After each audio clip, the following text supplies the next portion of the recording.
Hello everyone, Namaskar. I am Dr. Sharik Ahmed Shah. I am an interventional neuroradiologist and a faculty member at AIMS Jammu.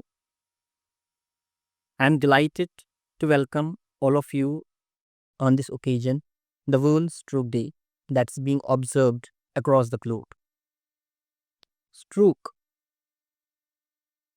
ये बीमारी, it's continuing to be a leading cause of death and disability across the globe.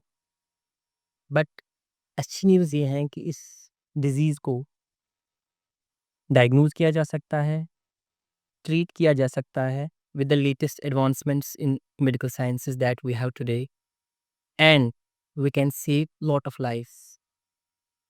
इस important topic पे discuss करने के लिए मेरे साथ experts बैठे हैं जो कि इस फील्ड में, इस स्पेशलिटी में एक्सपर्ट्स हैं। मेरे साथ हैं doctor Ajay Kotwal, who is a neurologist and a faculty member at AIMS Jammu, and with me are Dr. Shaurya Darbari and Dr. Kano Gupta. Both are neurosurgeons and faculty members at AIMS Jammu. First of all, I'll start with Dr. Ajay. Dr. Ajay, आप viewers को ये एक आम language में समझा सकते हैं कि ये जो स्ट्रोक है, व्हाट इज़ स्ट्रोक, और इसके बारे में जानना और इसको डायग्नोज करना इतना इम्पोर्टेंट क्यों है?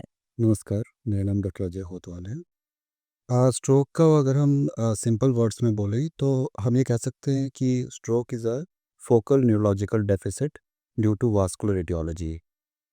जो ब्रेन को सप्लाई करने वाली ब्लड वेसल्स हैं, अगर उसमें कोई प्रॉब्लम आती है, उससे ब्रेन को कोई इंजरी होती है, ब्रेन स्पाइनल कॉर्ड या कई बार हम कहते हैं कि आई की प्रॉब्लम होती है, तो वो हम स्ट्रोक के स्पेक्ट्रम में इंक्लूड करते हैं। स्ट्रोक इसलिए ज़रूरी है क्योंकि जो स्ट्रोक है उसके काफ़ी सीवियर कॉन्सिक्वेंसेस हो सकते हैं। ऐसा माना जाता है कि जब स्ट्रोक होता है किसी पेशेंट को तो हर मिनट करीब 19 मिलियन जो न्यूरॉन्स हैं वो डिस्ट्रॉय होते हैं हर मिनट। और इंडिया में करीब करीब 15 लाख केसेस स्ट्रोक के हर साल होते हैं। उसमें से 1 लाख से ज़्यादा जो पेशेंट हैं वो सर्वाइव नहीं करते, और जो बचते हैं उसमें काफ़ी सिग्निफिकेंट डेफिसिट होता है। कई बार ऐसा होता है कि जो कोई फैमिली को सपोर्ट करने वाला मेंबर है, अगर उसको स्ट्रोक होता है तो पूरी फैमिली पे बहुत सीवियर उसके इफ़ेक्ट पड़ सकते हैं। तो इसलिए स्ट्रोक को जानना, समझना, ट्रीट करना बहुत ज़रूरी है। अच्छा, जैसे आपने बताया, आपने स्टैटिस्टिक्स भी हमारे सामने कुछ रखे हैं कि स्ट्रोक आज एक एक एपिडेमिक की शक्ल इख्तियार किया है इसने। तो हम इस एपिडेमिक के साथ डील कैसे कर सकते हैं? जी, देखिए स्ट्रोक की जो एपिडेमिक है, इसको डील करने के लिए हमें मल्टीपल लेवल्स पे इंटरवेंशंस करने पड़ेंगे। एक जो स्ट्रोक सर्वाइवल चेन है, उसमें होता है कि early recognition of stroke, emergency response, urgent neuro imaging, और उसके बाद टाइमली इंटरवेंशन जिसमें हम थ्रोम्बोलिसिस कर सकते हैं या एंडोवास्कुलर थेरेपी कर सकते हैं पेशेंट के लिए। पेशेंट के लेवल पे पेशेंट को हमें एजुकेट करना ज़रूरी है, पेशेंट और फैमिली मेम्बर्स को, कि वो अपना लाइफस्टाइल अच्छा मेंटेन करें। जो स्ट्रोक के रिस्क फैक्टर हैं उनको प्रॉपरली उनको मैनेज करना चाहिए। ब्लड प्रेशर, शुगर, कोलेस्ट्रॉल और स्मोकिंग वगैरह रोकना चाहिए पेशेंट को। और साथ साथ अगर जब किसी को स्ट्रोक होता है तो उसको फैमिली और जो बायस्टैंडर्स हैं वो जल्दी रिकॉग्नाइज कर सकें ताकि पेशेंट को जल्दी हॉस्पिटल ले जाया सके, वो बहुत ज़रूरी है। ऐसे कुछ सिंपल से स्कोर्स हैं, जैसे बी फास्ट है, उससे जो पेशेंट के रिलेटिव हैं या बाकी नेबर्स हैं या कोई भी बायस्टैंडर है, वो उसको तुरंत अंदाज़ा लग सकता है कि पेशेंट को स्ट्रोक हुआ है, और वो पेशेंट को जल्दी टाइमली ले जा सकता है और वहाँ अर्जेंटली ट्रीटमेंट हो सकता है। डॉक्टर अजय, जैसा हम देखते हैं कि एक जो स्ट्रोक है ये एक हेटेरोजीनस एंटिटी है, यानी कि ये एक डिज़ीज़ का नाम नहीं है। स्ट्रोक तो एक टर्म है, बट जो ब्रेन में जो इसकी चेंजेज़ आ जाती है वो डिफरेंट टाइप्स के होते हैं। तो जैसे कि स्ट्रोक होता है इस्केमिक स्ट्रोक जिसको एक कहते हैं, जिसमें कि एक नस जो होती है उसमें कोई लकवा फँस जाएगा, क्लॉट फँस जाएगा। तो उसकी वजह से जो ब्लड सप्लाई है ब्रेन की वो बंद हो जाएगी, तो उसको हम इस्केमिक स्ट्रोक कहेंगे। दूसरा रहता है एक हेमरेजिक स्ट्रोक, जिसको हम आम भाषा में कहेंगे कि ब्रेन में ब्लीड हो गया। And there is some third type जिसको हम सब अरेक्नोइड हेमरेज भी कहते हैं। तो जो हम हेमरेजिक स्ट्रोक है वो हम न्यूरोसर्जन से अभी डिस्कस करने वाले हैं, बट इस्केमिक स्ट्रोक के बारे में आपसे मैं जानना चाहता हूँ कि इस्केमिक स्ट्रोक जो है बहुत ही कॉमन है, सबसे ज़्यादा कॉमन है टाइप ऑफ स्ट्रोक है। तो इसके लिए टाइम बहुत इम्पोर्टेंट है। तो ये इसके लिए आजकल की जो न्यू ट्रीटमेंट है, इसका ओवरऑल ट्रीटमेंट जो इस दशक में, इस डिकेड में बहुत चेंज हुआ है। तो लेटेस्ट इसमें एडवांसमेंट्स क्या है? जी, इसमें लेटेस्ट एडवांसमेंट्स हैं कि अब एक नई टर्मिनोलॉजी आ रही है टेलीस्ट्रोक। वो सबसे ज़्यादा इम्पोर्टेंट तब आता है जैसे कि हमारी स्टेट में पहाड़ हैं, काफ़ी दूर-दराज़ के एरिया हैं, जहाँ पहुँचना बहुत डिफ़िकल्ट है।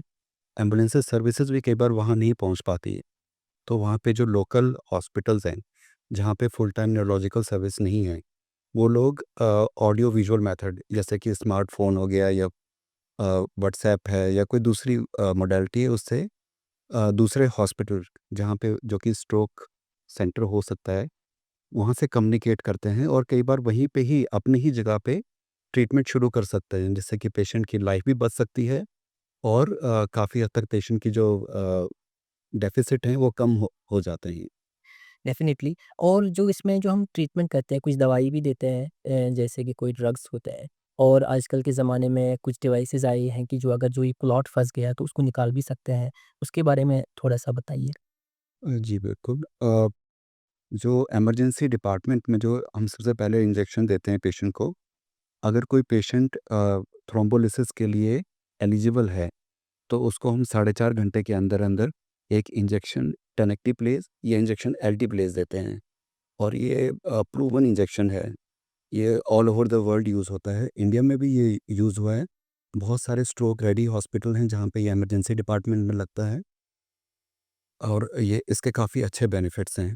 अगर कोई पेशेंट है जो कि थ्रोम्बोलिसिस को रिस्पॉन्ड नहीं करता, तो उसमें हम फिर बाद में एंडोवास्कुलर थेरेपी कंसीडर कर सकते हैं। एंडोवास्कुलर थेरेपी में या तो इंट्रा आर्टेरियल थ्रोम्बोलिसिस हो सकता है या फिर हम पेशेंट को एक तार डाल के जो क्लॉट है ब्रेन के अंदर खून की नाड़ी में है, उसको पकड़ के हम बाहर निकालते हैं, ताकि जो खून के जो फ्लो की रुकावट है, वो वापस से हम स्टार्ट कर सकें। और इस चीज़ ने सिग्निफिकेंटली आई थिंक कि काफ़ी इसके मैनेजमेंट को रिवॉल्यूशनाइज़ किया हुआ है। बिल्कुल, बहुत रिवॉल्यूशनाइज़ किया है। अब जो अ, नया जो शुरू हुआ है ट्रीटमेंट, वो है ड्रिप एंड शिप। जब किसी पेशेंट को हम थ्रोम्बोलाइज़ करते हैं, देखते हैं कि अगर उसको एंडोवास्कुलर थेरेपी की ज़रूरी है, तो हम इमीडिएटली पेशेंट को एक एंडोवास्कुलर थेरेपी वाला जो कोई हॉस्पिटल है, वहाँ पे पेशेंट को ट्रांसफ़र करते हैं। अब हम डॉक्टर शौर्या दरबारी से जानना चाहेंगे एक सेकंड टाइप ऑफ स्ट्रोक जिसको हम सब एरेक्नोइड हेमरेज कहते हैं, या एक किस्म का इसमें ब्रेन में ब्लीड होता है। एंड डॉक्टर शौर्या, ये जो सब एरेक्नोइड हेमरेज है, क्या आप हमारे व्यूअर्स को ये बता सकते हैं कि ये टाइप ऑफ स्ट्रोक जो है इसमें क्या चीज़ें होती है, और ये इसको एक आम लैंग्वेज में वो कैसे समझ सकते हैं सब एरेक्नोइड हेमरेज को? पहले डॉक्टर शारिक शुक्रिया मुझे यहाँ बुलाने का। सब एरेक्नोइड हैमरेज भी एक इम्पॉर्टेंट टाइप ऑफ स्ट्रोक है।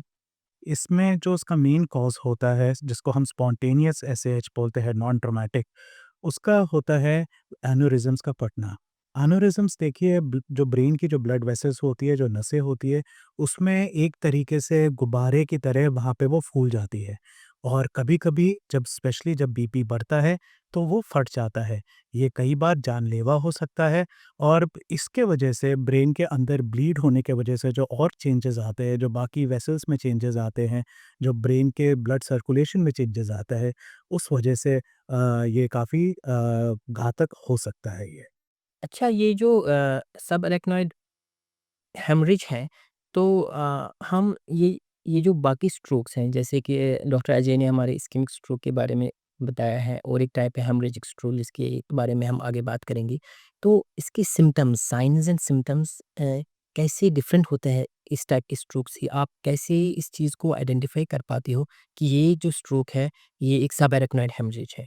सी जो जनरल जैसे डॉक्टर अजय ने स्ट्रोक के सिम्पटम्स बताए बी फास्ट, वो सब एरेक्नोइड हैमरेज पे भी कई तरह से बैठते हैं।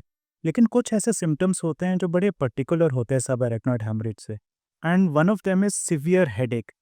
जनरली किताबों में भी लिखा जाता है और पेशेंट्स ऐसे आते हैं कि उनको इतना तेज़ हेडेक होता है जिसको बोलते हैं worst headache of my life, तो वो सब एरेक्नॉइड हेमरेजेस का पैथोग्नोमिक होता है।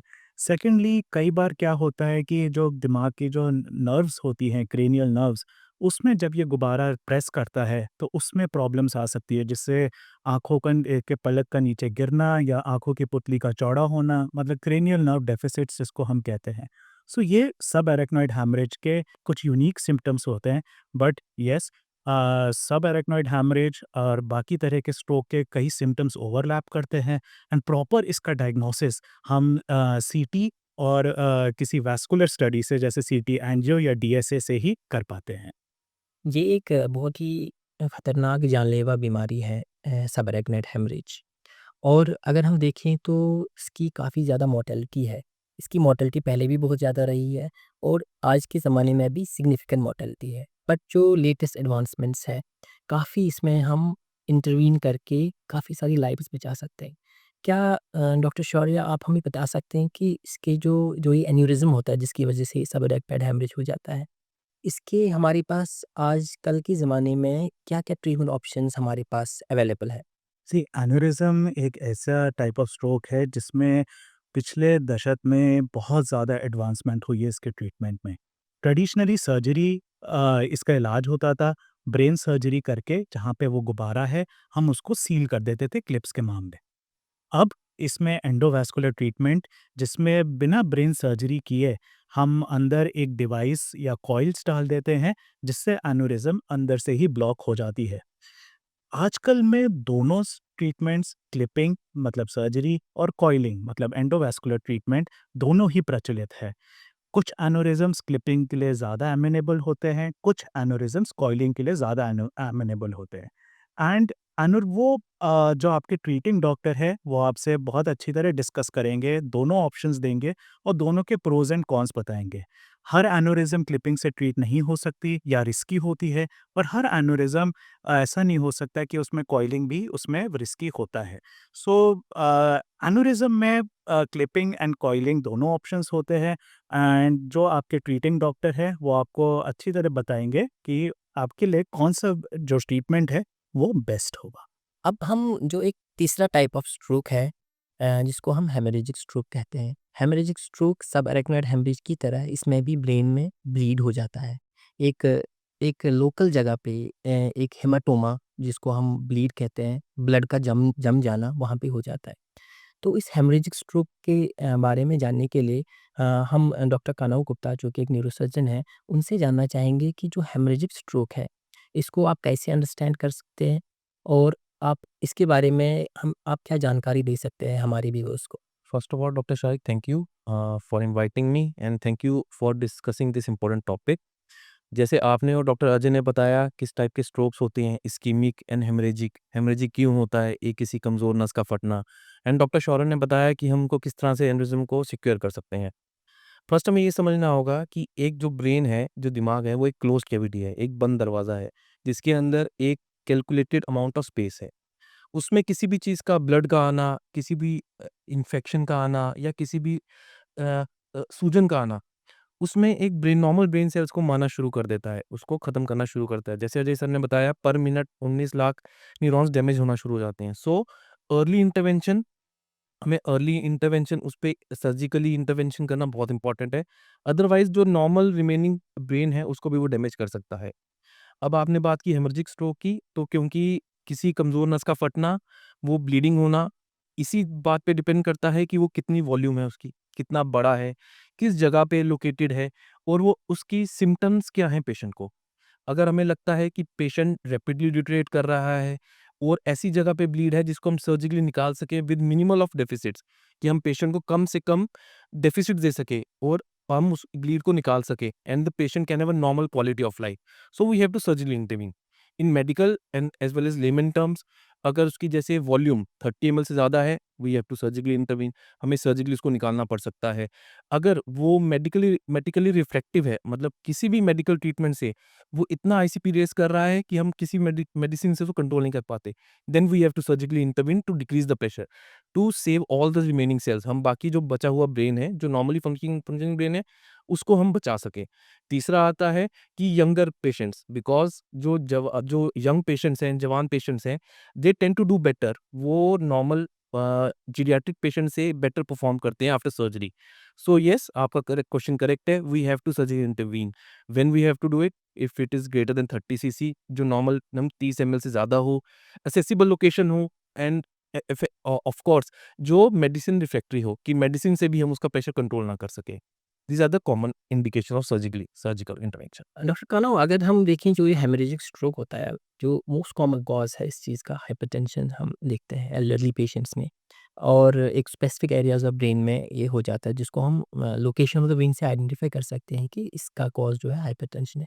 छोटी-छोटी नसें जो है वो बोली जाती हैं कि वो फट जाती है, हाइपरटेंशन से खराब हो जाती है, वो छोटी नसें फट जाती है और हेमरेज हो जाता है। बट एक बार अगर हेमरेज हो गया ब्रेन में, तो हम उसको एटलीस्ट स्टॉप नहीं कर सकते।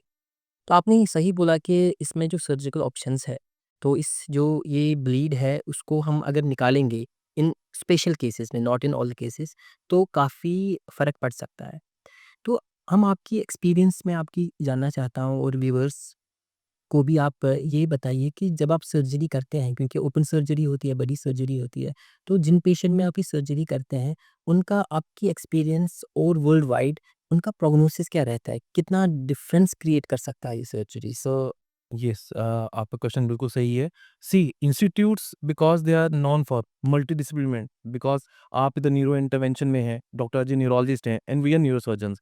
सो पेशेंट अगर इंस्टीट्यूट में आता है तो सभी स्पेशलिटीज़ को देख सकती हैं। Starting with the diagnosis, because you confirm the diagnosis, आप उसको डायग्नोस कर सकते हैं मोडालिटीज़, आपको शौर्य ने बोला, CT angiogram, then DSA, then neurologist diagnosis confirm कर सकते हैं कि नहीं, ये हेमरेज स्ट्रोक है या हाइपरटेंशन है या एनेरिज्म के कारण है। Then we come as neurosurgeons come कि हम उसको किस तरह से ट्रीट कर सकते हैं। Whether we have to go for endovascular, whether we have to go for clipping, and whether we have to remove the haemorrhage surgically, very open approach. So yes, we can reduce the morbidity, and आजकल because जैसे doctor Shaurya ने सही बोला, 10 years में हमने बहुत progress कर ली है। Now we are not thinking, हम ये नहीं सोचते कि पेशेंट की लाइफ को ही बचाना है। We are decreasing morbidity, patient की quality of life, that is the most important aspect. अभी सबसे इंपॉर्टेंट है कि पेशेंट को should remain normal for the rest of his life. हम जितना भी उसको एक्सटेंड करें, the patient should have good quality of life. So the target is to have a multidisciplinary approach, सभी डिपार्टमेंट, सभी विभाग को एक साथ काम करना है, एंड द पेशेंट की क्वालिटी ऑफ लाइफ को इम्प्रूव करना है। Thank you everyone for your valuable insights, and thank you all those who are viewing and who are the part of this important conversation. On this stroke day, let's pledge that we spread awareness, because awareness about stroke is very important. आज हम pledge करते हैं कि हम stroke के बारे में पहले खुद जानें और दूसरे लोगों को भी इसके बारे में बताएं. And in this way, we can save a lot of lives. On behalf of entire team, entire panel, I thank you all.